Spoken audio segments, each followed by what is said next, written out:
जिनके गुणों के गान में वे वर्धमान महान जिन विचरे हमारे ध्यान में।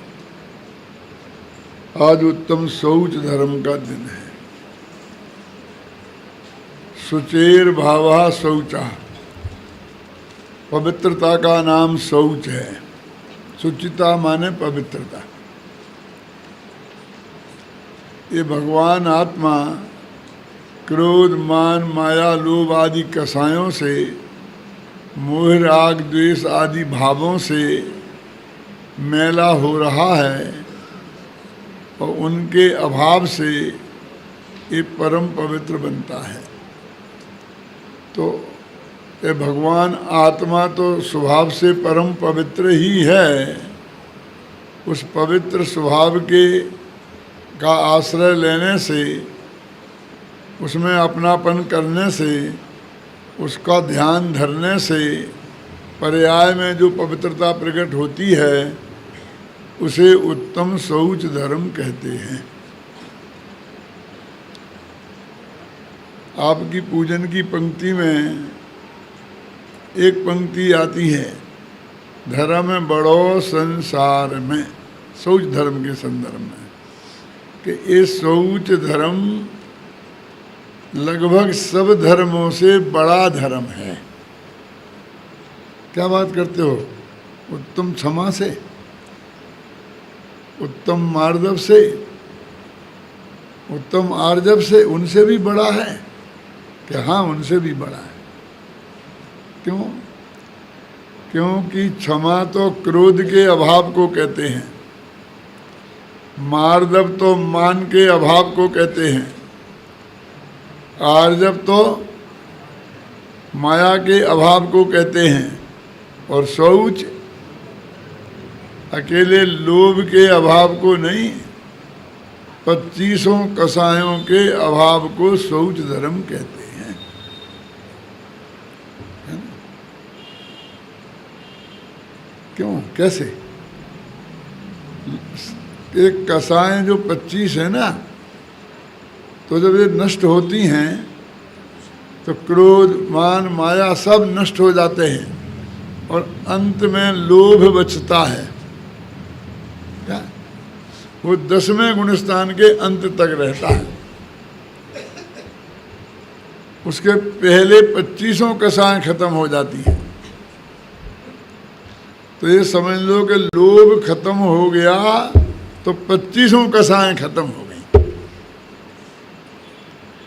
इसलिए लोभ कसाय का अभाव नहीं, लोभांत कसाय का अभाव। लोभांत माने क्या? लोभ है अंत में जिनके, तो क्रोध मान माया लोभ अंत में कौन है ना?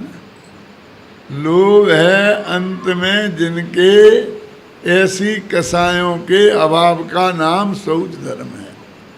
क्यों भाई साहब? क्या आत्मा को अपवित्र अकेला लोभ ही करता है, क्रोध नहीं करता? मान माया से आत्मा अपवित्र नहीं होता। यदि सब कसायों से अपवित्र होता है तो फिर सभी कसायों के अभाव से पवित्रता प्रकट होगी ना। और क्रोध मान और माया ही थोड़ी कसाएं हैं। हास रति अरति शोक भय जुगुप्सा, स्त्री वेद पुरुष वेद नपुंसक वेद, ये भी तो कसाएं हैं ना। तो उन्होंने लिखा कि धर्म बड़ो संसार में, इसको सबसे बड़ा धर्म घोषित किया है। तो उन्होंने वैसे ही नहीं लिख दिया है। एक और धर्म के बारे में ये बात आएगी, उत्तम आकिंचन्य धर्म के बारे में। जब उसकी चर्चा होगी तब बात करेंगे। वो 9वां धर्म है, अभी दिन बहुत बाकी है। 13 के दिन उसकी चर्चा होगी। और भाई साहब, ये सारी दुनिया, वैसे भी लोक में कहा जाता है ना, लोभ पाप का बाप बखाना, कि लोभ पाप का बाप है। ऐसा कौन सा पाप इस जगत में है कि ये जीव लोभ के बस न करता हो। आचार्यों ने बहुत उदाहरण दिए शास्त्रों में कि लोभ के वशीभूत होकर लोगों ने कैसे कैसे पाप किए हैं, उनकी चर्चा हमारे शास्त्रों में है। तो ये लोभ क्या है और इसके त्याग में जो पवित्रता प्रकट होती है वो क्या है, उस पर हम जरा विचार करें। ये सारा जगत तो पैसे के लोभ को ही लोभ मानता है, और किसी व्यक्ति ने उदारता से खर्च कर दिया, चाहे वो अपने विषय भोगों में ही क्यों ना किया हो, तो हम उसे निर्लोभी घोषित कर देते हैं। माने निर्लोभी माने शौच धर्म का धनी। क्यों? बाजार में आप गए, आपके चाय पानी का खर्चा उसने उठा लिया, सिनेमा के टिकट उसने खरीद लिए, सबको सिनेमा दिखा दिया, तो कहते बहुत निर्लोभी आदमी है ना। 1 मिनट में हम सर्टिफिकेट दे देते हैं, और यदि उसका भी खर्चा आपको उठाना पड़ा तो कहते बड़ा कंजूस है। आप धर्म के ही नाम पर चंदा मांगने गए अपनी संस्था के लिए, और आपने जो कल्पना की थी, आशा की थी, उससे ज़्यादा उसने पैसा दे दिया, तो आप उसे निर्लोभी घोषित कर देते हैं, और उससे कम किया तो 1 मिनट में लोभी घोषित कर देते हैं। भले ही उसने यश के लोभ में ही वो सबसे ज़्यादा पैसे दिए हों। वो पूछता है किसने क्या लिखा है, किसने क्या लिखा है, कि साहब अब क्या बताएं, नहीं बताओ, पानी बताओ। और पानी देख करके और उन सबसे ज़्यादा ऊपर अपना नाम लिख देता है, 1 से 1 रुपया बढ़ाकर। क्यों? तो उसने यश के लोभ में ही क्यों ना आपको ज़्यादा पैसा लिखाए हों, लेकिन आप उसे निर्लोभी घोषित कर देते हैं। अरे भाई, लोभ अकेले पैसे का ही नहीं होता है, यश का, नाम का, काम का, रूप का।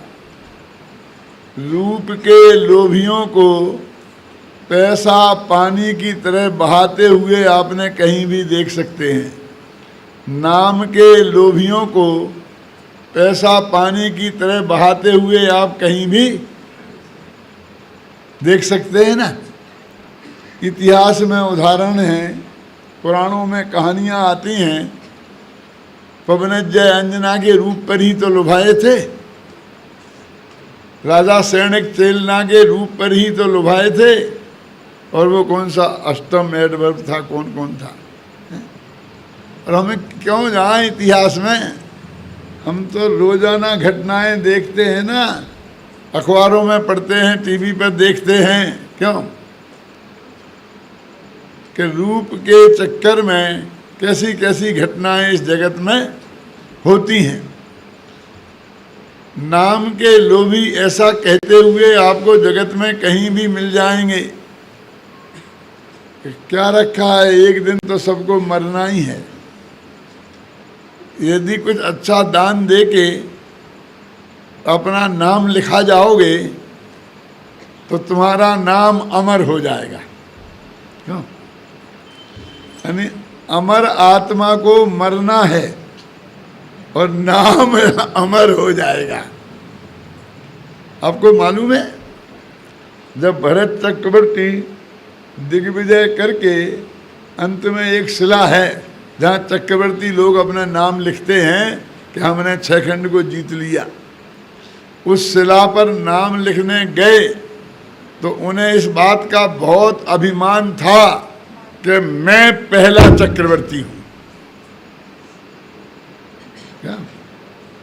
अपने बाप से भी बड़ा बनने में गौरव आ रहा था। मैंने बाप चक्रवर्ती नहीं थे, क्यों? और मैं चक्रवर्ती हूँ। पहला का मतलब क्या, हुक्मचंदी है? लेकिन जब वहाँ देखा तो वो कोसों लंबी चौड़ी शिला चक्रवर्तियों के नामों से भरी पड़ी थी और उसमें 1 इंच जगह भी खाली नहीं थी जहाँ वे अपना नाम लिख देते। तो उन्होंने एक चक्रवर्ती का नाम मिटाया, क्यों, और उस पर अपना नाम लिख दिया। और उसी वक्त सोचने लगे कि इसके बाद कोई नया चक्रवर्ती आएगा तो मेरा नाम मिटाएगा और वो अपना नाम लिख देगा। ये नाम मिटाकर लिखने की परंपरा हमारे युग के आदि से ही शुरू हो गई थी, है ना। एक पार्टी का राज आता है तो गांधी जी के स्टेच्यू सारे गांव-गांव में लग जाते हैं, क्यों, गांधी चौक बन जाते हैं उन पर स्टेच्यू। दूसरी पार्टी का राज आते ही वो सारे स्टेच्यू हट करके वहाँ हैं, क्यों, वो सुभाष चौक बन जाता है, सुभाष बोस के स्टेच्यू लग जाते हैं। तीसरे का राज आता है तो अम्बेडकर साहब खड़े हो जाते हैं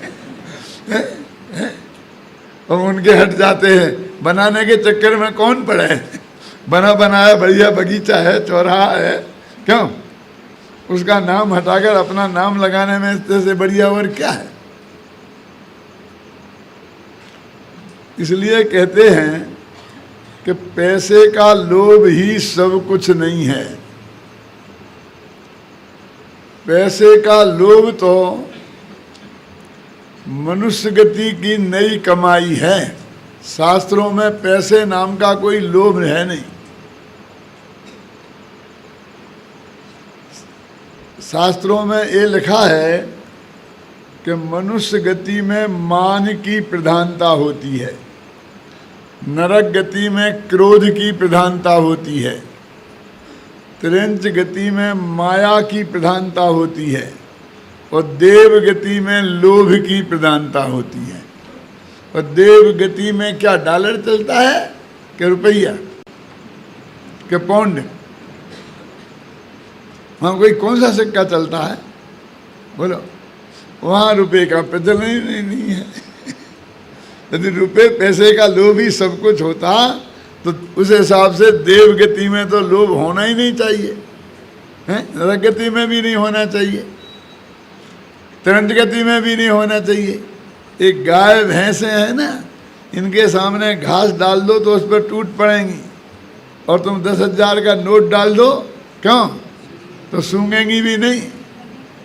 कि ऐसा क्या है इस नोट में कि दुनिया इस पर लुभाए, न रूप न रंग, ना ये देखने में कोई बहुत अच्छा है, कुछ नहीं है।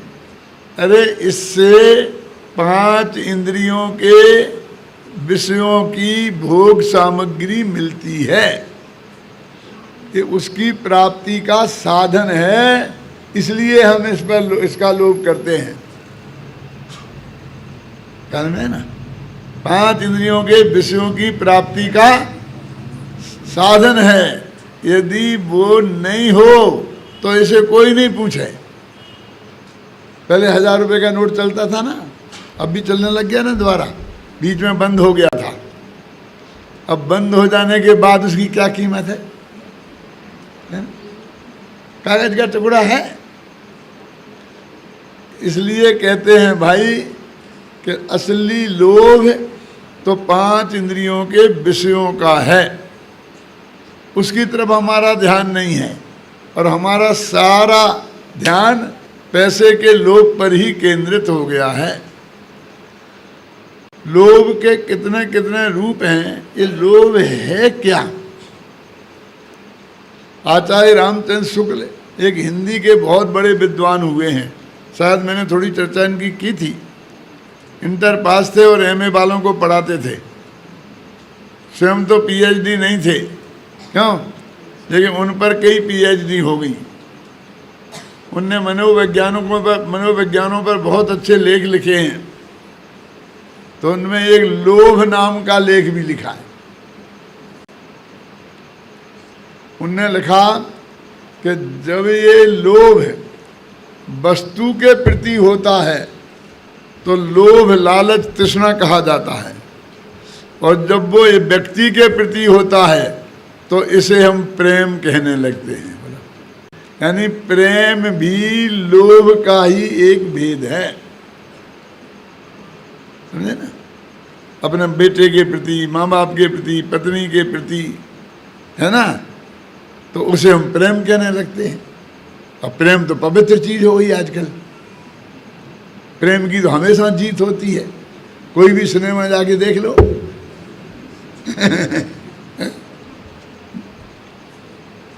और प्रेम में भी बहुत प्रेम है। मान लो परिस्थिति के प्रति प्रेम, हम उसको गालियां देते हों, वेश्या के प्रति प्रेम, उसे हम गालियां देते हों, क्यों? लेकिन घर वालों के प्रति, बाल बच्चों के प्रति, हैं, पत्नी के प्रति, इसको इतना बुरा नहीं मानते हैं। थोड़ा बुरा भी मानते होंगे पत्नी के प्रति, लेकिन माँ के प्रति, अरे उसको तो हमने बहुत बढ़िया बढ़िया नाम दिए हैं, वात्सल्य। फिर उससे भी बढ़िया धर्म के प्रति, धर्मायतन के प्रति, सम्मेद शिखर के प्रति, क्यों? वो धर्म बन जाता है।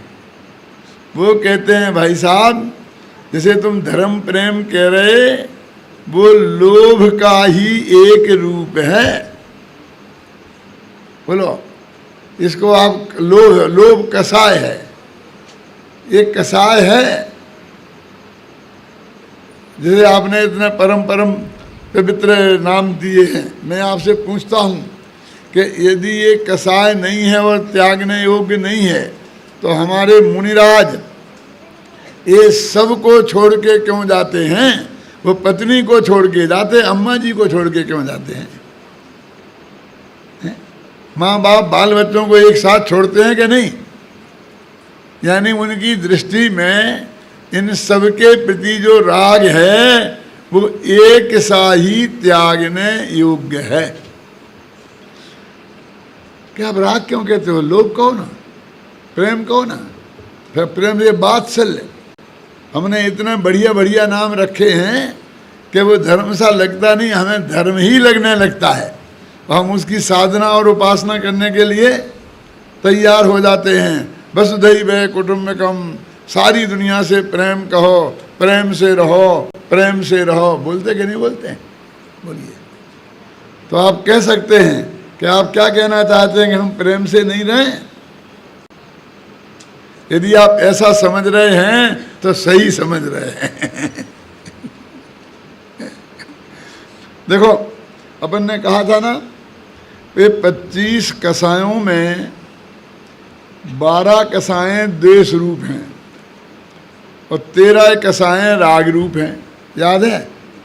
4 प्रकार की माया, 4 प्रकार का लोभ, हास और रति, और 3 प्रकार के वेद, स्त्री वेद, पुरुष वेद, नपुंसक वेद। ये 13 कसाएं राग रूप हैं। तो चारों प्रकार का लोभ राग रूप है ना। तो राग धर्म है कि अधर्म? बोलो, विचार करो गंभीरता से। अपना धर्म तो बीतरागी धर्म है ना। अरे हमारे बाप दादों के तो रोम रोम में ये समाया हुआ था। रोकड़ बही लिखते थे तो सबसे पहले उसके ऊपर बीतरागाय नमा लिखते थे। शादी की चिट्ठी डालते थे तो सबसे ऊपर बीतरागाय नमा लिखते थे। अपने घर के दरवाजे पर होली के दिन यदि कुछ लिखते थे तो बीतरागाय नमा लिखते थे।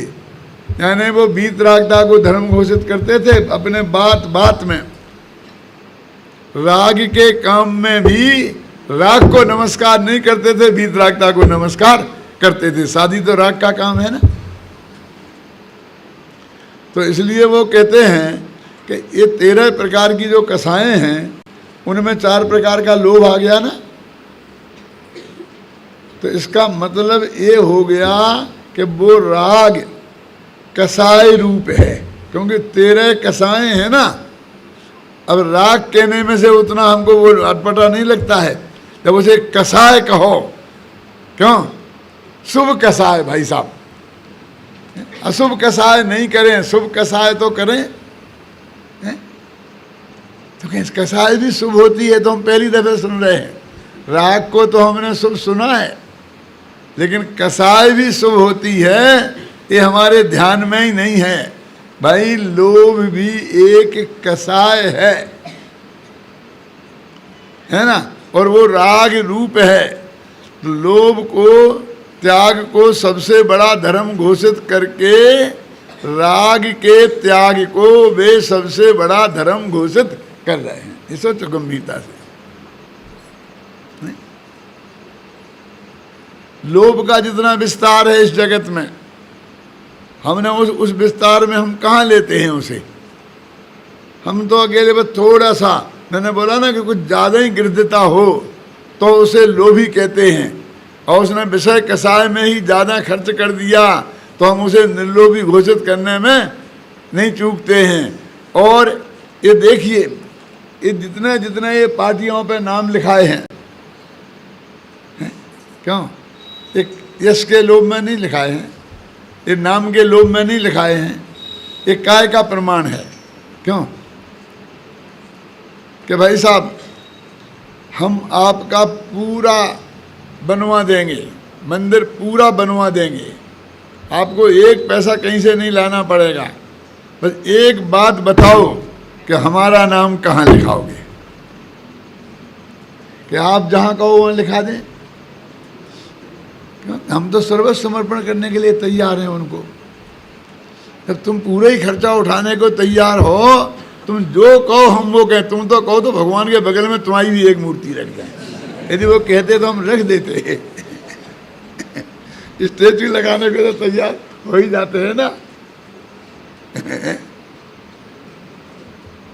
कैसा ये ठीक रहेगा? इस कोने में यहाँ लिखा देंगे, सब लोग सभा में बैठेंगे तो देखेंगे एक कोने में कौन दिखता है, तो आप बताओ कहाँ लिखा दें। बहुत यहाँ देखने चुनने के बाद फिर जगह चुनी, कहीं सीढ़ियों पर लिखा दो,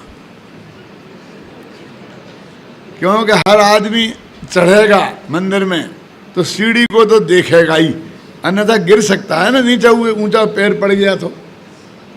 क्यों? तो मेरा नाम दिख ही जाएगा, बिना पढ़े नहीं रहेगा कि सेठ जी आपने सचमुच असली अच्छी जगह, अपने योग्य जगह चुन ली। ऐसे लोभियों को का नाम ऐसी जगह ही लिखा जाना चाहिए कि प्रत्येक आदमी आए और रोजाना अपने जूते की एक ठोकर मारे उस पर। इसके बिना आपका ये लोभ कम नहीं होगा। विचार करें हम गंभीरता से। ये नाम के लोभी हैं, हम उनको पूरा मंदिर बनाया। भाई साहब आप क्या बात करते हो, वे धर्मात्मा हैं, वे तो धर्म के साक्षात पिंड ही हैं। भगवान ने क्या किया, वे तो जाके वेदी पे बैठ गए बस। जो कुछ किया है वो किया तो उनने ही है। क्यों? तो इस तरह से ये लोभियों की ये दशा है। हम लोभ का वास्तविक स्वरूप भी नहीं समझते हैं कि असली लोभ है क्या। ख्याल में है ना? तन पर वस्त्र भी ना हो, लेकिन पत्रिका में मेरा नाम कितने मोटे अक्षरों में छपा है, इसका ध्यान तो वे भी रखते हैं। क्यों? नीचे छपा, ऊपर छपा, कहाँ छपा, कितनी बड़ी पत्रिका, फोटो है, फोटो कितना बड़ा है, दूसरों का कितना बड़ा है, मेरा कितना बड़ा है। आप बोलो कि इसके लोभी के सामने ये धन के लोभियों की क्या है? ये सारा जगत सब प्रकार के लोभियों से भरा पड़ा है। तो यश के लोभी, नाम के लोभी, रूप के लोभी, और यहाँ तक कि पंडित टोडरमल जी ने तो एक धर्म के लोभी शब्द का भी प्रयोग किया है। कहाँ किया है? वो आचार्य परमेष्ठी का स्वरूप लिख रहे ना, तो वहाँ लिखा धर्म के लोभी जीवों को धर्म भी सुनाते हैं, ऐसा लिखा आचार्य परमेष्ठी में। और अमृतचंद्र तो उसके आगे बढ़ गए वे कहते गे के लोभी हमें सारी दुनिया को जानना है, ये भी एक प्रकार का लोभ है। बोलो कितने प्रकार के लोभियों की चर्चा की है। एक सेठ जी थे, उनके यहाँ एक पंडित जी भी रहते थे। ये सच्ची घटना है। पंडित भागचंद जी का नाम तो सुना है, जिन्होंने महावीर अष्टक स्तोत्र बनाया है। ये उनके जमाने की घटना है। वे इधर है ना गुना के पास ईसागढ़, वहाँ के रहने वाले थे। श्वेतांबर जैन थे, फिर दिगंबर बने थे। बहुत अच्छे उनके भजन आपने सुने होंगे ना, बहुत बढ़िया से बढ़िया भागचंद जी के। तो उनके पास उनके एक मित्र सेठ जी आए और वे उन सेठ जी को बार बार लोभी लोभी कहा करते थे कि तुम बहुत लोभी है, तुम बहुत लोभी है। तो उन्होंने आकर कहा कि पंडित जी मैं पंच कल्याणक प्रतिष्ठा महोत्सव करना चाहता हूँ, मैं गजरथ चलाना चाहता हूँ, कि तुम जैसे लोभियों का काम नहीं है, हटो यहाँ से, ये तुम जैसे लोभियों का काम नहीं है। कि साहब जरा आप आज्ञा देके तो देखो। कि अच्छा ऐसी बात है कि हाँ, उस जमाने में 200-250 वर्ष पुराने समझ लो आप, उस जमाने में उनने कहा 5,000 रुपये ला के यहाँ रखो। उस वक्त नोट नहीं चलते थे, नगद कलदार। तो उसने 1000 की 5 थैलियाँ, जो एक थैली 10 किलो से ज़्यादा वजन की थी, लाके वहाँ रख दी कि ये रखी हैं, बोलो क्या करना है। आज की जो 5 लाख नहीं 50 लाख की कीमत होती उनकी। अब बोले 5 मजदूरों को बुलाओ, तो 5 मजदूरों को बुलाया गया। और वहाँ से बेतवा नदी 4-5 किलोमीटर दूर ही थी। गांव का नाम भी बता सकता हूँ मैं, लेकिन क्या फ़ायदा। तो इनके माथे पर रखो इन्हें और चलो, ले चलो। कहाँ चलना है? कि बेतवा नदी की जहाँ सबसे ज़्यादा गहरी धार हो वहाँ ले चलो। और वहाँ ले गए और जाके बोले कि इन 5 थैलियों को इस गहरे गड्ढे में डाल दो और चलो फिर पंच कल्याणक करो। तो सेठ जी ने कहा डाल दो, और नौकरों से। और वे नौकर डालने लगे तो कहा रुक जाओ रुक जाओ। क्यों?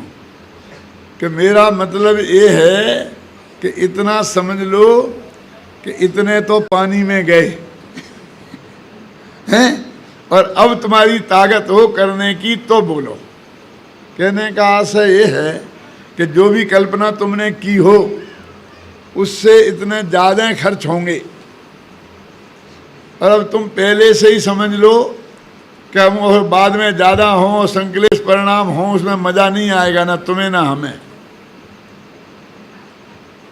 आज की पोजीशन क्या है? सच्ची घटना।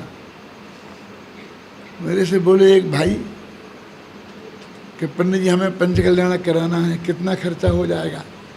मैंने कहा किसी प्रतिष्ठाचार्य से पूछो। नहीं नहीं नहीं, आप तो प्रतिष्ठाचार्यों के भी गुरु हैं, आप बता दो ना, आप बता दो ना।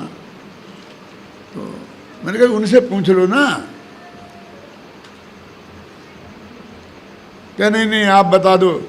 तो मैंने कहा आज के ज़माने में 50 लाख तो कम से कम समझ लो, 50 लाख से कम में तो होगा नहीं। तो नहीं नहीं नहीं 10 लाख में हो जाएगा। वहीं बैठे थे दूसरे प्रतिष्ठाचार्य जी, नहीं नहीं 10 लाख में हो जाएगा। ये क्या बात करते हो? अभी ये फलानी जगह हुआ, वहाँ हुआ, वहाँ हुआ, वहाँ हुआ, खड़ोर तक पहुँच गया। तुम उसे क्यों बेचारे को धोखे में रखते हो? अरे आप समझते तो हो नहीं, आप तो समय सार पर प्रवचन करो, आपके बस की ये काम नहीं है। लेकिन हुआ क्या अकेले में बताऊंगा कि इसको तुम यदि 50 लाख बोलोगे तो महालोभिया है, ये करेगा ही नहीं। तुम 10 लाख बोलो, एक दफ़ा बेटे को फंसने तो दो, फिर तो हम देख लेंगे, बहुत हैं इसके पास, सब निकालेगा, हम सब निकाल लेंगे। मैंने कहा बेटा तुम तो उनकी जान भी निकाल लोगे, लेकिन परिणामों का क्या होगा? बोलो बोलो, क्या करना चाहिए हुकुमचंद जी? एक दफे फंसा, अरे तुम धर्म के क्षेत्र में भी फंसाने की बात करते हो, तो तुम धीवर क्यों नहीं हुए मछली पकड़ने वाले? तो मछली को जाल डालते हैं ना फंसाने के लिए। ये धर्म के क्षेत्र में भी फंसने फंसाने का काम ये कहाँ से लाए? पंडित तो उनका नाम था जो भागचंद जी जैसे थे, कि वो बता रहे थे कि तुम इससे, यदि तुम चाहते हो कि 5,000 में हो जाए तो 5,000 पहले पानी में फेंको और फिर करने की हिम्मत होए तो करो, जिससे कि परिणाम चढ़ते चढ़ते रहें, उतरते नहीं। फिर उनने बहुत बढ़िया पंच कल्याणक किया। पहले एक ही व्यक्ति पंच कल्याणक करता था। ये सामाजिक पंच कल्याणक, तीर्थों के पंच कल्याणक ये अब होने लगे हैं। ये बोलियों वाले पंच कल्याणक अब होने लगे हैं। पहले एक ही व्यक्ति करता था, तब तो उन्हें संगई की पदवी दी जाती थी।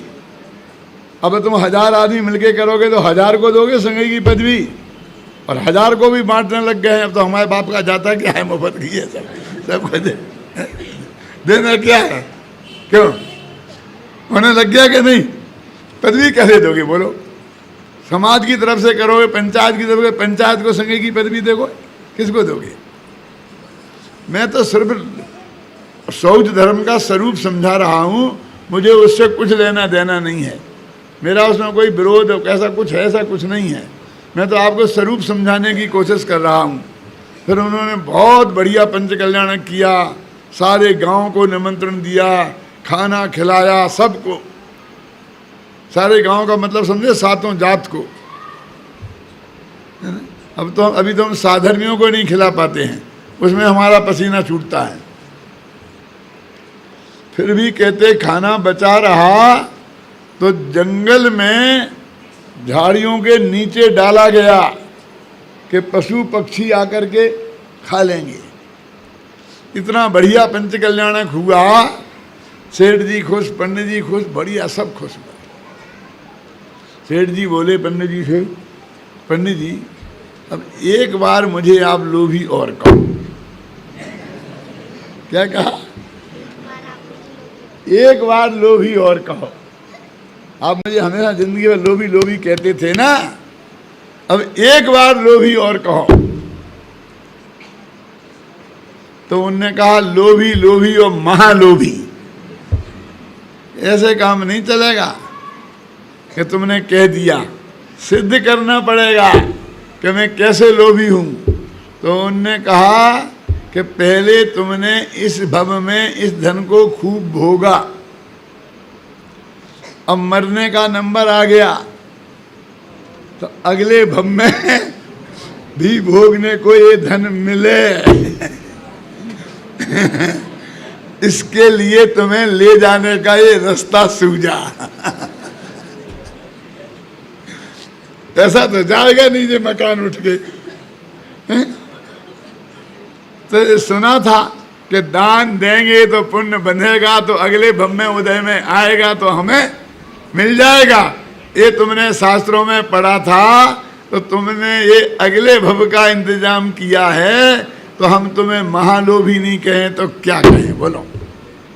आप सोच सकते हैं कि हमारे विद्वानों की लोभ की परिभाषा क्या थी? शास्त्रों में असली लोभ किसे कहते हैं? जब तक हम उस लोभ के असली स्वरूप को नहीं पहचानेंगे तो उसका हम त्याग कैसे करेंगे? समझे ना? उसका त्याग कैसे करेंगे? ये लोभ कसाय सबसे ज्यादा मजबूत कसाय है। जैसे कि कोई रंग में, होली के रंग में हमारा कपड़ा रंग गया हो, अब उसे हम अपने धोएं, साबुन से धोएं, और कोई पाउडर आजकल आने लगे हैं बहुत बहुत, कि वो कहते तुम दाग देखते ही रह जाओगे। उन सब में से उसे धोएं, पानी में धोते ही जो रंग निकल जाए वो सबसे ज्यादा कच्चा होगा क्या नहीं?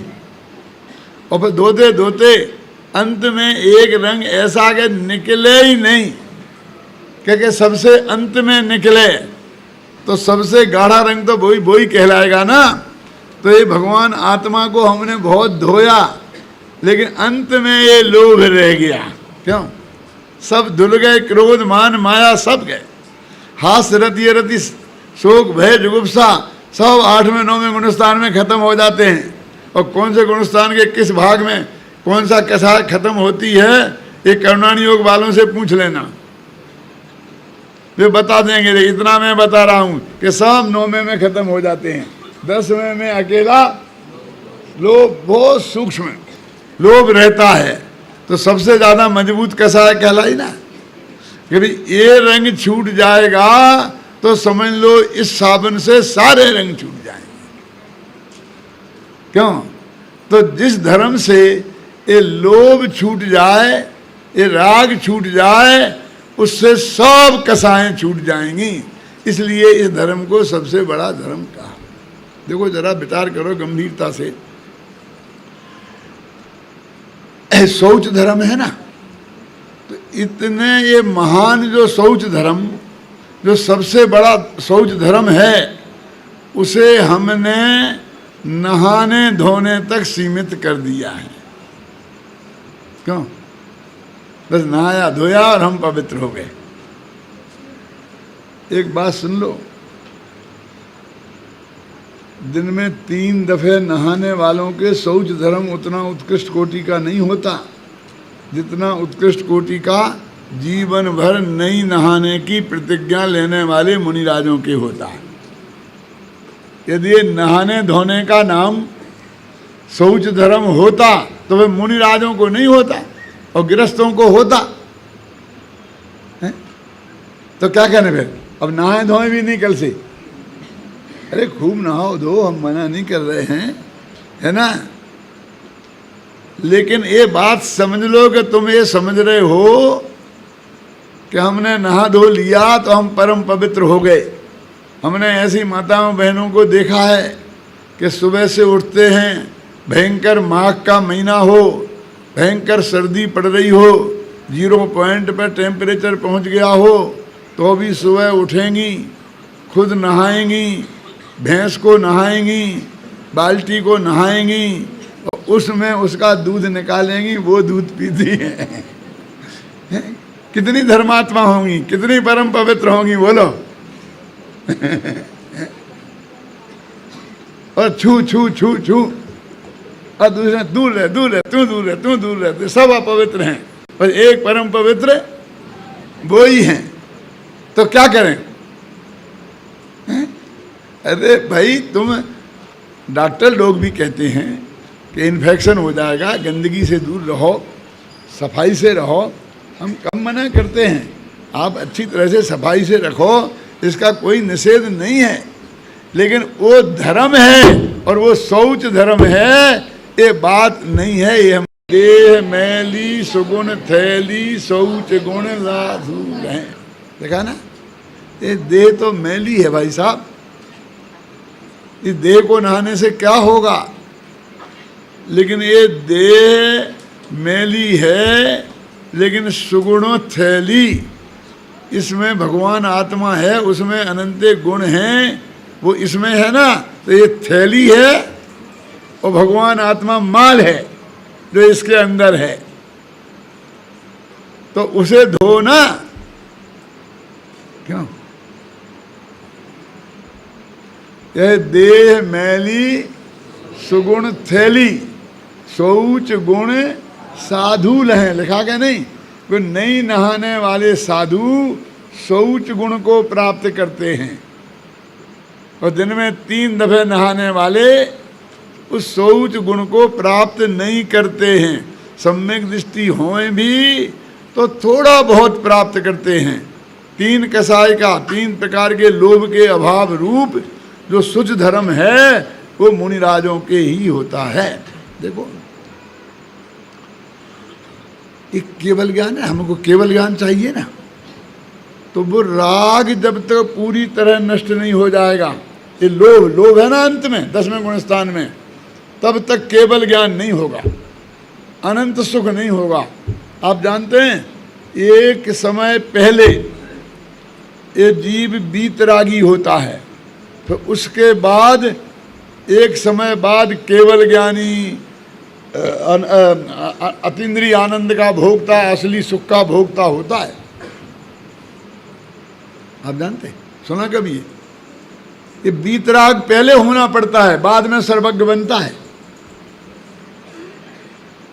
बीतराग बनना पड़ता है, बीत शरीर नहीं बनना पड़ता है, बीत हड्डी नहीं बनना पड़ता है, बीत खून नहीं बनना पड़ता है।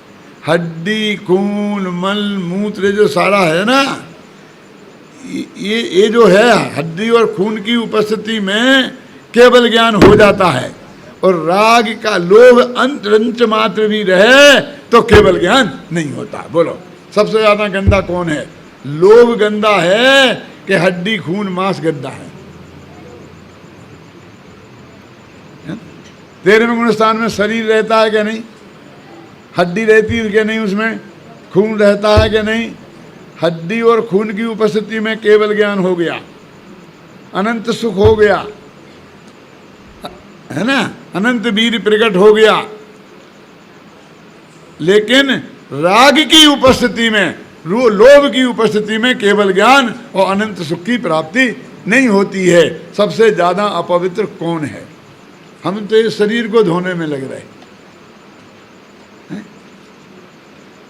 मैंने बहुत पहले लिखा था, यदि हड्डी अपवित्र है तो वह तेरी नाही, और खून भी असुचि है तो वह पुद्गल पर छाही। तेरी सुचिता ज्ञान है और असुचिता राग, राग आग को त्याग कर निज को निज में पाग। अरे भाई, यदि हड्डी और शरीर अपवित्र है तो रहने दे, तेरा क्या लेना देना? ये तो अजीब है, पुद्गल है,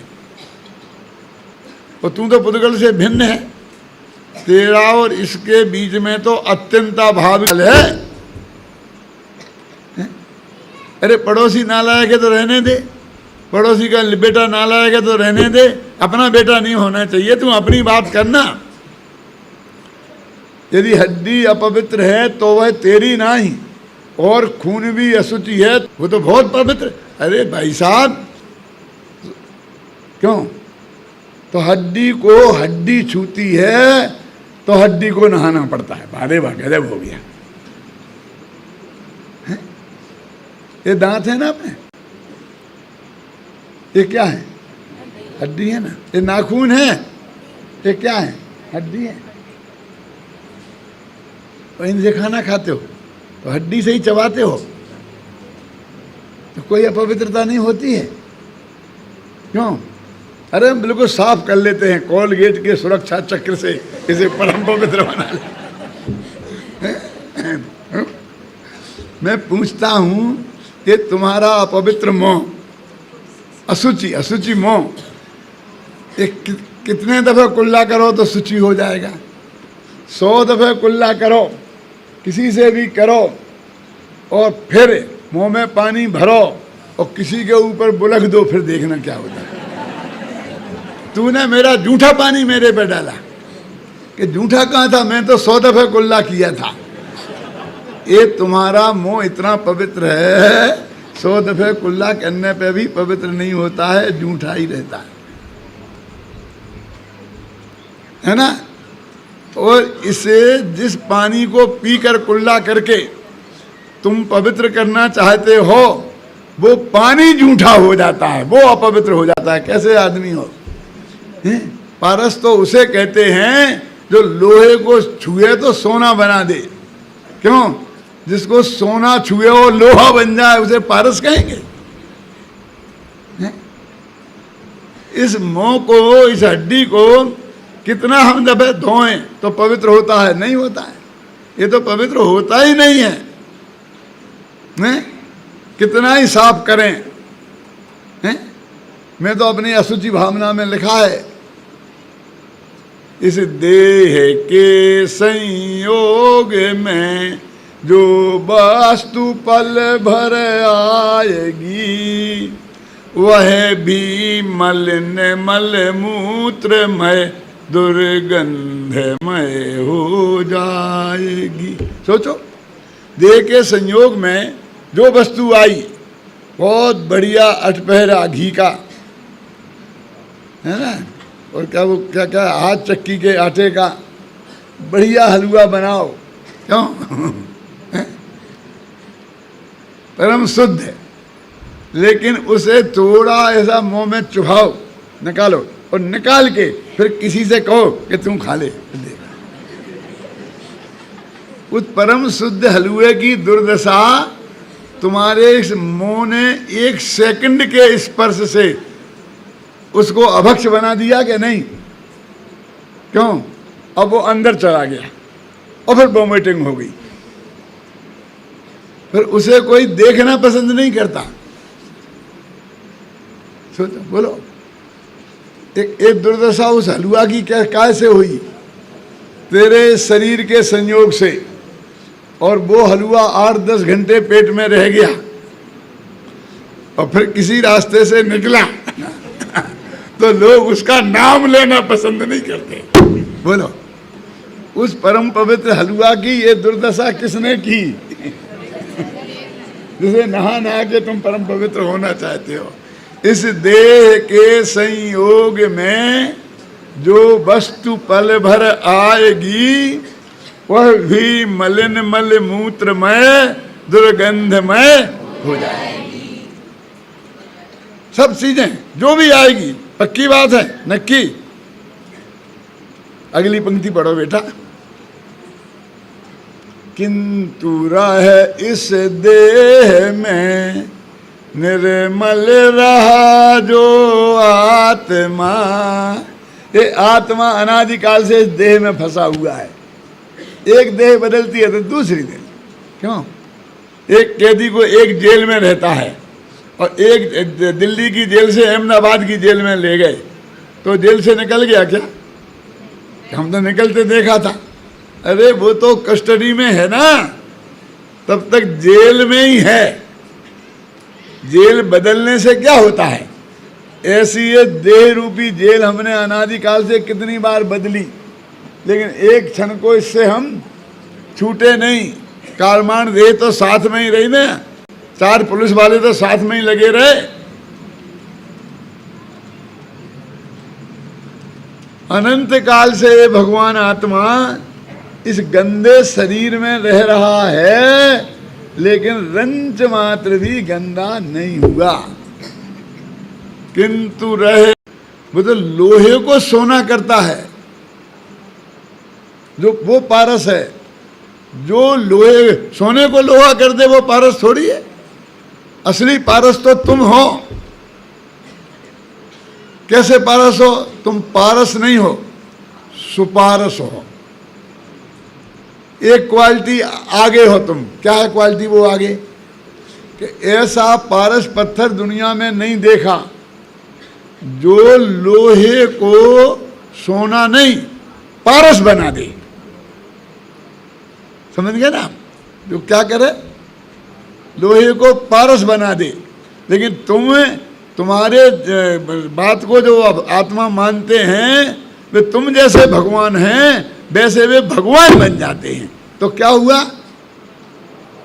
तुमने उसको सोना नहीं बनाते, तुम उसको तुम भगवान बना। समझ गए ना? तो असली सुपारस तो तुम हो। समझ गए आप? तो ये भगवान आत्मा ऐसा सुपारस है, उत्तम शौच होगा। ये बाहर की बातों से नहीं। मैंने कहा कि साहब नहाना तो पड़, अरे नहाओ ना, लेकिन हड्डी को छू जाने से हड्डियां ही तो नहाती हैं, क्यों? लेकिन नहाने से तो कोई आज तक पवित्र हुआ नहीं है। हमारे यहाँ तो मुनिराज भी ये नहाना धोना बंद करते हैं, और हमने उस नहाने धोने में धर्म मान रखा है। मैं ये नहीं कह रहा हूँ कि कल से तुम नहाना धोना बंद कर देना। मुनिराज नहाए तो वे मुनि नहीं, और गृहस्थ ना नहाए तो वो सदगृहस्थ नहीं। समझ में आया ना? अरे जो गंदगी नहीं फैलाते हैं उन्हें नहीं नहाने की जरूरत है। तुम गंदगी फैलाते हो तो नहाने की जरूरत है, क्यों? लेकिन ये बाहर के नहाने से, बाहर की गंदगी से कुछ नहीं होगा। भगवान आत्मा की गंदगी तो मोह राग द्वेष के परिणाम है। ख्याल में आया ना? वे मोह राग द्वेष के परिणाम, रुचि गंग जमन समुद्र नहावे और असुचि दोष स्वभाव ते। तो अपने भगवान आत्मा में उसका ज्ञान, उसमें लिखा ज्ञान ध्यान प्रभाव ते, ऊपर लिखा ना। रोजाना पूजा करते, पंक्ति याद नहीं है? सुचि ज्ञान ध्यान प्रभाव ते, ये भगवान आत्मा के ज्ञान पूजन में लिखा है। भगवान आत्मा के ज्ञान से, भगवान आत्मा के ध्यान से, इससे पर्याय में पवित्रता प्रकट होती है। उसका नाम शौच धर्म है। तो फिर देह का क्या हुआ जिसको तुमने इतनी गालियां दी थी? तो हमने लिखा ना, वो यदि हड्डी अपवित्र है तो वह तेरी नहीं। अरे वो अपवित्रता है तो रहने देना, उससे तेरा कोई लेना देना नहीं है ना। तू तो देह से भिन्न है ना, भगवान आत्मा। क्यों? उसकी पवित्रता से आत्मा पवित्र नहीं होता और उसके अपवित्र होने से आत्मा अपवित्र नहीं होगा। सनत कुमार चक्रवर्ती की कहानी सुनी? कौन से चक्रवर्ती? कौन से थे? 5 में।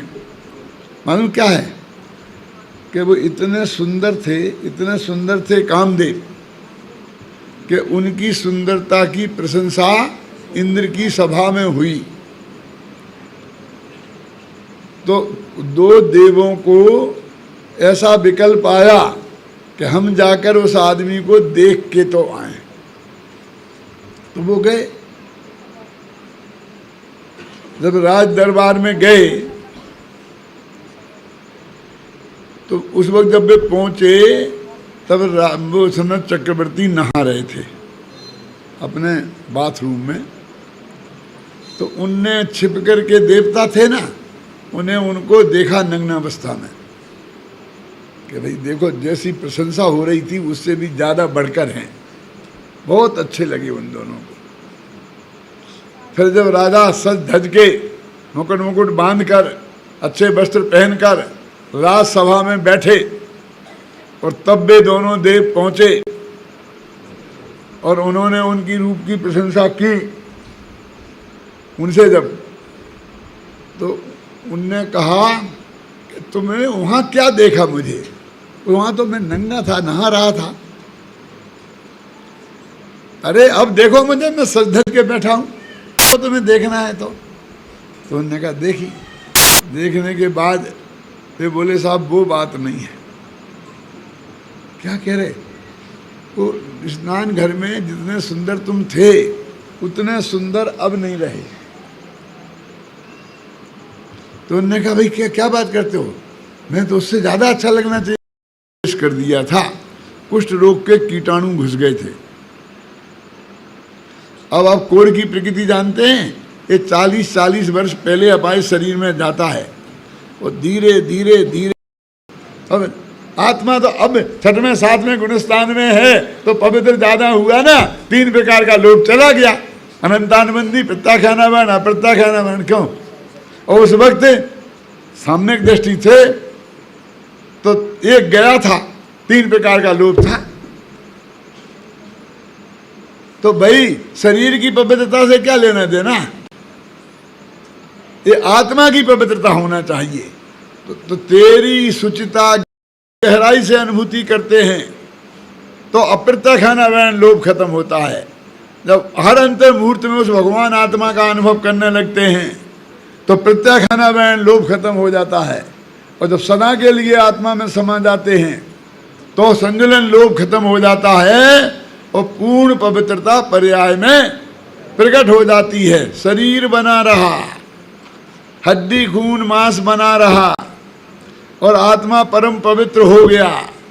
ख्याल में? इससे मालूम पड़ता है कि जब शरीर में था, शरीर ग्रस्त अवस्था में था, तब ये अपवित्र शरीर के कारण नहीं था, अपने राग द्वेष मोह के कारण था, लोभ के कारण था। तो पवित्रता करनी है तो लोभ का हम त्याग करें तो सबका त्याग, कसायों का त्याग होगा, मिथ्यात्व का त्याग होगा, तब यह आत्मा परम पवित्र प्रकट होगा। सभी लोग अपने आत्मा के आश्रय से शौच धर्म को प्राप्त कर अनंत सुखी हों, इस मंगल भावना के साथ मैं अभी की बात समाप्त करता हूँ।